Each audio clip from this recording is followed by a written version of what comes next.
કે બધા જ સફેદ ડાઘ કોઢના ડાઘ નથી હોતા. કોઢ થવાના લક્ષણો કેવા કેવા હોય છે? કોઈ અસાધ્ય રોગ નથી, કોઈ ચેપી રોગ નથી, કે કોઈ કર્મનું કાંઈ નથી. જંક ફૂડ ફાસ્ટ ફૂડ ને વધારે ખાતા હોય, રાત્રે મોડે સુધી જાગતા હોય, સ્ટ્રેસ હોય. કે આ કોઢ તમને થાય છે તો તેમાંથી ડરવાની જરૂર નથી. નમસ્કાર, મોરબી અપડેટમાંથી હું છું તમારી સાથે નિરાલી. આજનો દિવસ એટલે કે 25 જૂન, કોઢ દિવસ. કોઢ ઘણી બધી વખત આપણે ઘણા બધા લોકોને જોયો પણ હોય છે અને ઘણી બધી તેના વિશે માન્યતાઓ પણ હોય છે.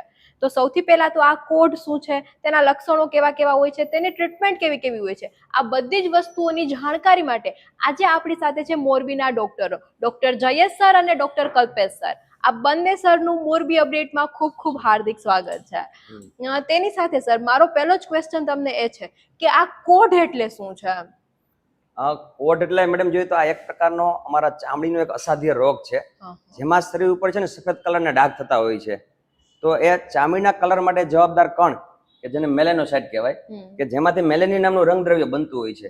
એ કોઈ પણ કારણોસર વારસાગત કે બીજા કોઈ પણ કારણોસર બનતું અટકી જાય અથવા બનવામાં વિલંબ થાય તો એના કારણે શરીર ઉપર સફેદ કલરના ડાઘ થતા હોય છે, જેને અમે કોઢ કહેતા હોય છે. ઘણી બધી વખત એવું થતું હોય છે. તો તેની સાથે સર, આ કોઢ થવાના કારણો શું હોઈ શકે છે?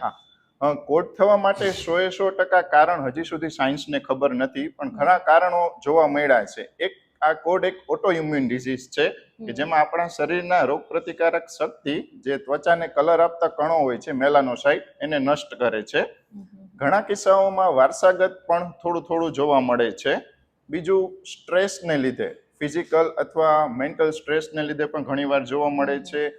અમુક ઇન્ડસ્ટ્રીયલ અને કોસ્મેટિક કેમિકલ્સને લીધે પણ ઘણીવાર સફેદ ડાઘ થતા હોય છે. ઘણીવાર વિટામિનની ખામીને લીધે પણ સફેદ ડાઘ અમુક કિસ્સાઓમાં જોવા મળે છે. સરે વાત કરી તેમ કે આ એક ઓટોઇમ્યુન ડિસીઝ છે. આના ઘણા બધા કારણો પણ હોઈ શકે છે, વારસામાં પણ આવી શકે છે, બીજા બધા કેમિકલના એક્સપોઝરથી પણ આ થઈ શકતું હોય છે. તેની સાથે સર, બધા જ ડાઘ છે તે કોઢના ન પણ હોય, તો આપણે કેવી રીતે ડાયગ્નોસ કરશું કે આ ડાઘ છે તે કોઢના છે? સરસ ક્વેશ્ચન છે કે બધા જ સફેદ ડાઘ કોઢના ડાઘ નથી હોતા. ઘણી વખત અમુક લોકોને વિટામિનની ખામીના કારણોસર થતું હોય છે, અમુક લોકોને ડ્રાય સ્કિનના કારણોસર થતું હોય છે. તો સાહેબે કીધું પ્રમાણે કોઈ પણ પ્રકારની કેમિકલની એલર્જી અથવા તો કાંઈ ડ્રગ રિએક્શનના કારણોસર સફેદ ડાઘ થતા હોય છે. તો સૌપ્રથમ તો અમારી પાસે જ્યારે દર્દી આવે છે ત્યારે અમે એનું એક્ઝામિનેશન કરતા હોય છે, એટલે ક્લિનિકલી એક્ઝામિનેશન ઉપરથી ખબર પડતી હોય છે. સાથે સાથે એટલી જ એની હિસ્ટ્રી પણ ઇમ્પોર્ટન્ટ છે. ઘણી વખત 20 થી 25% લોકોમાં વારસાગત કોઢના ડાઘ થતા હોય છે, એટલે કોઈના ફેમિલી મેમ્બરને છે અથવા તો કોઈ પણ પ્રકારના કેમિકલ યુઝ કરે છે અથવા તો કઈ દવાનું રિએક્શન આવેલું છે તો અથવા કોઈ એની સાઈડ ઇફેક્ટ થયેલી છે તો જેને અમે સેકન્ડરી વિટિલિગો કહેતા હોય છે. ત્રીજી વસ્તુ, ક્યારેક આ સફેદ ડાઘને ડિફરન્શિએટ કરવા માટે વુડ્સ લેમ્પ કે જે અમારું એક પ્રકારનું ઇન્સ્ટ્રુમેન્ટ આવતું હોય છે, એનાથી પણ અમે નિદાન કરતા હોય છે. અમુક કન્ડિશનમાં અમારે પણ ઘણી વખત ડિફિકલ્ટ થતું હોય છે, ભાઈ આ કોઢના ડાઘા છે અથવા તો રક્તપિત્તના ડાઘા છે, તો એને ડિફરન્શિએટ કરવા માટે ચામડીમાં એક પ્રકારનો ટુકડો લઈ અને બાયોપ્સી કહેવાય કે બાયોપ્સીનો રિપોર્ટ કરતા હોય છે. અને લાસ્ટમાં ઘણી વખત એમાં પણ કન્ફ્યુઝિંગ રિપોર્ટ આવતો હોય તો આમાં અમે કન્ફર્મેશન માટે ઇમ્યુનોફ્લોરોસન્સ નામની ટેસ્ટ આવતી હોય છે, તો આના દ્વારા અમે એનું નિદાન કરતા હોય છે. સરે વાત કરી તેમ કે બધા જ ડાઘ છે તે કોઢના નથી હોતા. ઘણી બધી વખત તમને કેમિકલનું રિએક્શન કે બીજા કોઈ કારણોસર પણ આ ડાઘ જોવા મળતા હોય છે. એટલે જ્યારે પણ તમને તમારા બોડીમાં અથવા તો તમારા કોઈ ફેમિલી મેમ્બરને આવા ડાઘ દેખાય છે તો તમારે વધારે પડતું ટેન્શન લેવા કરતા બેટર છે કે તમે ડોક્ટર પાસે જઈ અને પ્રોપર ડાયગ્નોસિસ કરાવી લો. તેની સાથે સર, કોઢ થવાના લક્ષણો કેવા કેવા હોય છે કે આવું હોય તો એને કોઢ કહી શકાય? સામાન્ય રીતે કોઢ છે ને સફેદ ડાઘ તરીકે આવે છે. કોઢ શરીરના કોઈ પણ ભાગમાં થઈ શકે છે, હાથમાં થઈ શકે છે, પગમાં થઈ શકે છે, ચહેરા ઉપર દેખાય છે. તે વ્યક્તિને કોઈ પણ ઉંમરે પણ દેખાઈ શકે છે, નાનપણમાં, મોટા થઈ ગઈઢા થઈને પણ દેખાતા હોય છે. ક્યારેક તેની સાથે વાળ છે એ પણ સફેદ થઈ જાય છે. ઘણીવાર મ્યુકોઝલ ઇન્વોલ્વમેન્ટ હોય છે, એટલે મોઢાની અંદર પણ ચાંદી પડે છે, સફેદ ડાઘ જોવા મળે છે. સામાન્ય રીતે કોઢના ડાઘ પીળા રહિત હોય છે, પણ ઘણીવાર થોડી ખંજવાળ અને લાલાશની કમ્પ્લેન્ટ પેશન્ટ કરતું હોય છે. સરે વાત કરી તેમ કે એના લક્ષણો આવા હોય છે, ક્યારેક વાળમાં દેખાય છે, ક્યારેક તમને મોઢામાં દેખાતા હોય છે અને સ્કિનમાં તો તમને જોવા મળતા જ હોય છે, ત્યારે તમે ડોક્ટર પાસે જતા હોય છે. તેની સાથે સર, આની ટ્રીટમેન્ટ શું હોઈ શકે છે? અમારા પાસે જ્યારે કોઈ કોઢના દર્દીઓ આવતા હોય છે અથવા ઘણીવાર બીજા કોઈ ડોક્ટરને બતાવેલું હોય અને એમાં એનો શબ્દ આવે કે ભાઈ આમને કોઢ છે, એટલે પહેલી જ વખત દર્દીને છે તો સાયકોલોજીકલી એકદમ ડિપ્રેશનમાં આવી જાય અથવા તો માનસિક એને આઘાત હોય છે. સાહેબે વાત કરી સ્ટાર્ટિંગમાં કોઝ માટે કે ઘણી વખત તમારું સ્ટ્રેસ હોય તો એને પણ એગ્રાવેટ કરતું હોય છે.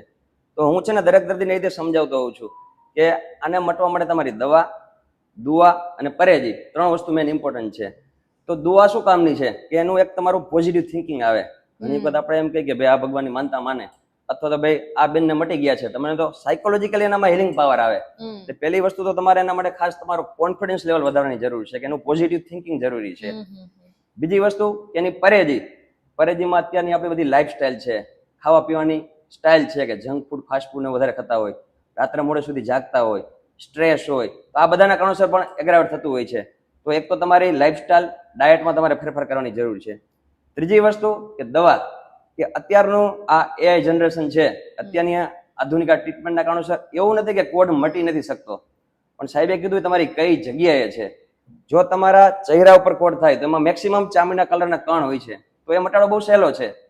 જો તમારા કોડના ડાઘ એક્રોફેશિયલ એટલે કે હોઠમાં થાય છે, આંગળીમાં થાય છે, પ્રાઇવેટ પાર્ટમાં થાય છે, અથવા પગની જગ્યાએ થાય છે, તો ત્યાં ચામડીના કલર માટે જવાબદાર કણ ઓલરેડી ઓછા હોય, અને એકવાર એ જતા રહીએ અથવા તો નષ્ટ થઈ જાય તો એને લાવવા માટે ઘણી વખત સમય લાગતો હોય છે, અથવા તો મટતા નથી હોતા. તો એની મેડિકલ સારવારની જો હું એઝ અ ડર્મેટોલોજીસ્ટ તરીકે વાત કરું તો પહેલામાં પહેલું એના 3 સ્ટેજ છે, કે ડિઝીઝને આપણે પ્રોગ્રેશન સ્ટોપ કરવાનું, રોગને વધતો અટકાવવાનો. બીજા સ્ટેપમાં વધતો અટકે પછી ચામડીના કલરના કણ બને, મેલેનિનનું જનરેશન થાય, એની ટ્રીટમેન્ટ આવતી હોય છે. ત્રીજી વસ્તુ એ ચામડીના કલર હારે મેચ થાય, એની ટ્રીટમેન્ટ આવતી હોય છે. અને લાસ્ટ સ્ટેપમાં ઘણીવાર કોડના ડાઘ મટી જાય પછી પાછા ન થાય પ્રિવેન્શન માટે, એટલે 4 સ્ટેપમાં અમે ટ્રીટમેન્ટ કરતા હોઈએ છીએ. તો વધતા અટકાવવા માટે અત્યારની ટ્રીટમેન્ટ મુજબ જોઈએ તો એમાં સ્ટીરોઇડની ટેબ્લેટ આવતી હોય છે, અથવા તો બીજી કોઈ ઇમ્યુનોસપ્રેસિવ ટેબ્લેટ આવતી હોય છે, જેથી કરીને રોગને વધતો અટકાવી શકાય. બીજી ટોપિકલ ક્રીમમાં એમાં અમે મોમેટાઝોન કે સ્ટીરોઇડ કે ટોપિકલ પ્રકારના એક્રોલિમસ કે પ્રકારની ક્રીમ આવતા હોય છે, જેથી કરીને એમાંથી ચામડીના કલરના કણ બને, મેલેનિનનું જનરેશન થતું હોય છે. ત્રીજી વસ્તુ કે ઘણીવાર એવી માન્યતા હોય કે તડકે ના જવું જોઈએ, પણ અમારા મેડિકલ સાયન્સમાં ઉલટું છે, કે અમુક પ્રકારની ટ્રીટમેન્ટ એવી આવતી હોય છે કે જેને પુઆ થેરાપી કહેવાય. એની પીવાની દવા આવે, સોરાલિન નામની ટેબ્લેટ આવતી હોય છે. દવા પીધા પછી 2 કલાક પછી એને તડકે બેસવાનું હોય છે, જેથી કરીને મેલેનિનના કણનું જનરેશન થતું હોય છે.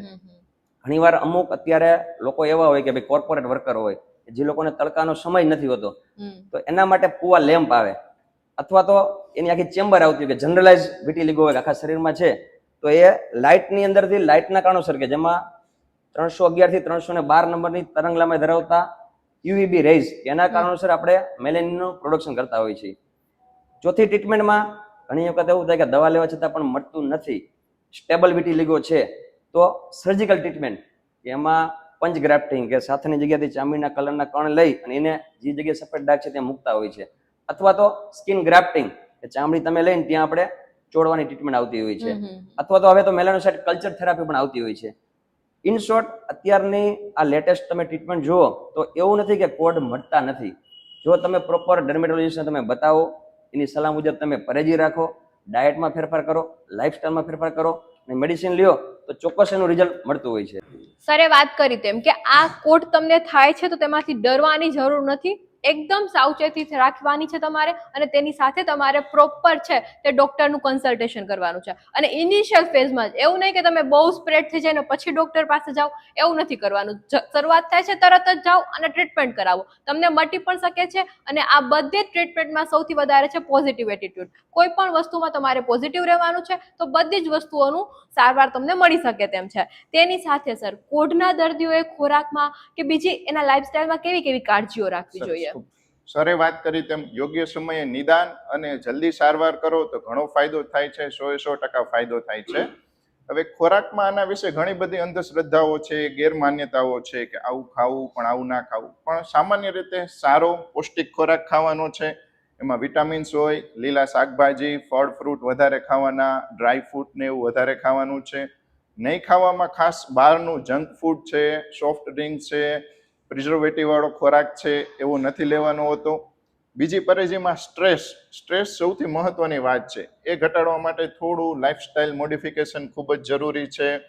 યોગા, મેડિટેશન એ બધું ખૂબ જ મહત્વનું છે. બીજું, કેમિકલ્સનો ઉપયોગ બને ત્યાં સુધી કેમિકલ્સનો ઉપયોગ ઓછો કરવો. હેર ડાય છે, પરફ્યુમ્સ છે, જે રનિંગ કેમિકલ વપરાતા હોય, સોડા અને એ બધું, એનો ઉપયોગ ઘટાડવાની જરૂર છે. આવી રીતે બધી પરેજી રાખવાથી હવે કોડ ઘણી રીતે મટી શકે છે સામાન્ય રીતે. સરે વાત કરી તેમ કે ખોરાકમાં અને આપણી લાઈફસ્ટાઈલમાં આપણે ચેન્જીસ કરીએ તો કોઢ મટી શકે છે તમને, અથવા તો તમે તે ન થાય તેનું પ્રિવેન્શન પણ રાખી શકો છો. તેની સાથે સર સમાજમાં ઘણી બધી ગેરમાન્યતા હોય છે કે આ એક ભગવાને આપેલું તમને પનિશમેન્ટ છે કે Right. આ બધી વિશે તમે શું કહેવા માંગો છો? અંધશ્રદ્ધાઓ હોય છે એના વિશે. Nice question. કે અમારી પાસે ઘણી વાર દર્દીઓ આવતા હોય છે, એટલે અંધશ્રદ્ધા તમે કહો છો કે અત્યારે મોસ્ટલી ટુમાં મિથ્સ કે રૂમર્સ હા. કહેતા હોય છે. તો સૌથી પહેલા એવું માન્યતા હોય છે કે કોઢ એક ચેપી રોગ છે, પણ ખરેખર એ કોન્ટાજિયસ નથી કે તમારે ટચ કરો કે એકબીજાના ટૂંકમાં કોન્ટેક્ટમાં આવવાથી સ્પ્રેડ થતો. વારસાગત 20-25% કેસમાં આવતો હોય છે, પણ પહેલી વસ્તુ કે ચેપી રોગ નથી હોતો. બીજું તમે કીધું કે એવી માન્યતા હોય કે આજે કોઈને ભાઈને કે બેનને કોઈને કોઢ થયો તેનો મતલબ કે એને પૂર્વજન્મના કોઈ પાપ આવ્યા પાપ છે. કર્યા છે કે એનું કોઈ કર્સ છે એના કારણોસર છે, પણ એવી પણ માન્યતા નથી હોતી. ત્રીજી વસ્તુ કે કોઢ થયા હોય એ લોકોને એવી માન્યતા હોય છે કે કેન્સર થવાની શક્યતા વધારે હોય છે, પણ તમે સાયન્સમાં જુઓ તો એની હારે કોઈ પણ પ્રકારનો સંબંધ નથી કે જેને કોઢ થયા હોય કેન્સર વધારે થતા હોય. એવું ખરું કે એની સાથે અમુક ઓટોઇમ્યુન ડિઝીઝ સાથે હોય કે થાઇરોઇડ હોય કે ડાયાબિટીસ હા. હોય કે કોમનલી એસોસિએટેડ હોતા હોય છે. ચોથી વસ્તુ એવું હોય કે જે લોકોને કોઢ થયા હોય જે લોકોએ સફેદ વસ્તુ નહીં ખાવાની, હા. પણ એવું પણ માન્યતા નથી હોતી. તમે સફેદ વસ્તુ પણ ખાઈ શકતા હોય છે. સરે વાત કરી તેમ કે આવી બધી અંધશ્રદ્ધાઓ અને માન્યતાઓથી દૂર રહેવું. અને મારું તો તમને દરેકને કેવું છે કે ગમે ત્યારે કોઈ પણ તમને ડિસીઝ થાય છે કે કોઈ પણ બીમારી થાય છે તો તમારે જાતે ડોક્ટર બનવું અથવા તો તમારી આજુબાજુના લોકો પાસેથી સલાહ લઈ અને તેની પાસેથી ડોક્ટર જેવા કામ કરાવવાની જરૂર નથી. એના કરતાં બેટર છે કે તમે ડોક્ટર પાસે જાઓ. તેની સાથે સર મોરબીની પબ્લિકને આજે તમે શું મેસેજ આપવા માંગશો? ખૂબ સરસ. આજે આપણે ખૂબ સરસ ચર્ચા કરી કે કોઢ વિટિલિગો એ કોઈ અસાધ્ય રોગ નથી, કોઈ ચેપી રોગ નથી, કે કોઈ કર્મનું કાંઈ નથી. એનો યોગ્ય સારવાર લેવાથી 100% હવે મટી શકે છે, ખૂબ સારવાર થઈ શકે છે. સમાજમાં થોડીક પોઝિટિવિટી લાવી આના વિશે કે કાંઈ એવો ગંભીર રોગ નથી આ વિશે, એટલું જ કહેવા માંગીશું. તેની સાથે સર તમે શું કહેવા માંગશો? આ કલ્પેશ સરે વાત કરી એ પ્રમાણે કે સૌથી પહેલા વસ્તુ કે આ રોગ કોઈ ગંભીર રોગ નથી. દર વર્ષે કોઈ પણ પ્રકારનું આ રીતનું વર્લ્ડ વિટિલિગો ડે આવે અથવા કોઈ પણ ડે આવે ત્યારે ગવર્મેન્ટ એક પ્રકારની થીમ આપતું હોય છે. તો આ વખતની ગવર્મેન્ટની થીમ એવી છે, innovation for skin powered by AI. કે અત્યારે એઆઈ નો જમાનો છે કે જો એઆઈ આટલું બધું આગળ વધ્યું છે તો આપણે સમાજમાં સોશિયલ મીડિયા થ્રુ આપણે એની જાગૃતિ લાવશું તો લોકોમાં પોઝિટિવિટી આવશે. લોકોને વિટિલિગો પ્રત્યે જે પેલું છે કે અત્યારે કોઈ યંગસ્ટર છોકરા કે છોકરીને સફેદ ડાઘ થાય એટલે સોશિયલી અને સગાઈનો મેરેજનો ઇસ્યુ આવતો હોય, સગાઈ થશે કે નહીં કે એ લોકોને વારસાગત આવશે, તો એ પહેલી વસ્તુ મગજમાં કાઢવાની જરૂર છે, કેમ કે લુક એટલું બધું ઇમ્પોર્ટન્સ નથી. બીજી વસ્તુ તમે જો પ્રોપર ડર્મેટોલોજીસ્ટને બતાવશો, ઘણી વખત અમુક દેશી અખતરા કરતા હોય કે અનુષ્કા કરતા હોય એના કારણે સાઈડ ઇફેક્ટ થતી હોય છે, તો જો પ્રોપર ડર્મેટોલોજીસ્ટને તમે બતાવશો, યોગ્ય સમયની સારવાર લેશો તો ચોક્કસ મટી શકે છે. એટલે મારે ખાસ જનતા લોકોને એટલું જ કહેવું છે કે જે લોકોને સફેદ ડાઘ થયો છે તો એને તમે સાંત્વન આપો, એનાથી તમે હતાશ ના થાઓ અને ચોક્કસ જો પ્રોપર ટ્રીટમેન્ટ કરવામાં આવે તો મટી શકે છે. સરે વાત કરી તેમ કે ખાલી તમારો દેખાવ જ મહત્વનો નથી, તમારું નોલેજ, તમે શું છો, તમારી ઇનર બ્યુટી, આ બધી જ વસ્તુઓ મહત્વની છે. એટલે ક્યારેય કોઈ પણ લોકોને તમારી આજુબાજુમાં કોઢ હોય તો તેને ખરાબ નજરે જોવાની જરૂર નથી, અથવા તો તે તમારાથી નીચા છે તેમ પણ જોવાની જરૂર નથી. તે તમારી સમકક્ષ જ છે અને કદાચ તેનું નોલેજ કે પાવર તમારા કરતાં પણ વધારે સારો હોય છે તો તમારે તેને ઇમ્પોર્ટન્સ આપવાની છે, તેની વેલ્યુ કરવાની છે. અને આપણે એક શિક્ષિત વ્યક્તિ તરીકે કરશું તો સમાજ પણ તેને અપનાવશે અને સમાજ પણ તેને આગળ લઈ જશે. તો આ બંને સરનો ખૂબ ખૂબ આભાર કે આપ અહીંયા આવ્યા અને આટલી સરસ મજાની વાત કરી. Thank you so much sir. આની સાથે આપણે આગળ ફરીથી કોઈ નવી વાતની સાથે મોરબી અપડેટમાં મળશું. તો ચાલો ત્યાં સુધી આવજો.